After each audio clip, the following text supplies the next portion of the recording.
একজন সাবস্ক্রাইবার সুজনের মুখে শোনা ঘটনা, যিনি শিলিগুড়ি থেকে জলপাইগুড়ি প্রায়ই যাতায়াত করেন বাইকে।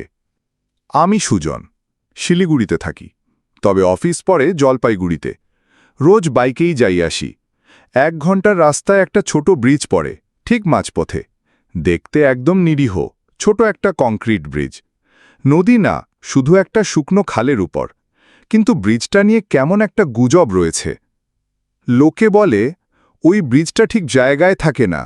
মানে কি?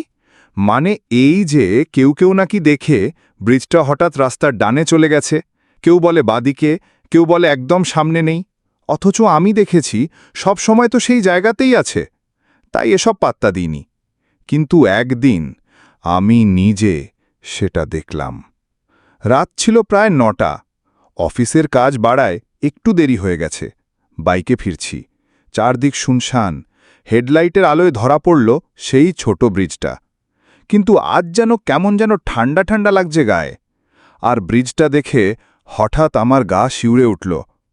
ব্রিজটা নেই, মানে রাস্তা একদম সোজা চলে গেছে একটা গর্তের দিকে, খালের মধ্যে।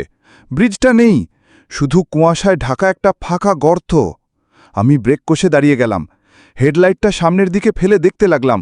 কিচ্ছু নেই, ব্রিজটাই উধাও। আমার ঘাম ছুটে গেছে। পেছনে তাকিয়ে দেখি কেউ নেই, রাস্তাও শুনশান।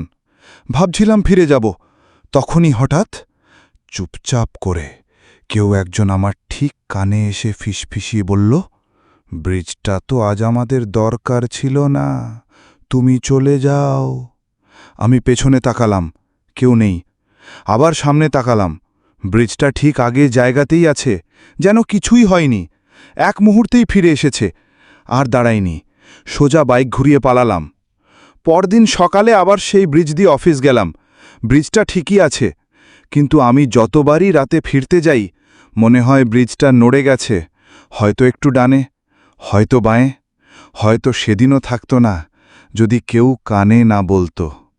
গুজব এখন ছড়িয়েছে, রাতে 9টার পর কেউ ব্রিজ দিয়ে একা না যায়, কারণ ব্রিজটা নাকি তখন নিজের জায়গা ছেড়ে বেরিয়ে পড়ে খেলার জন্য।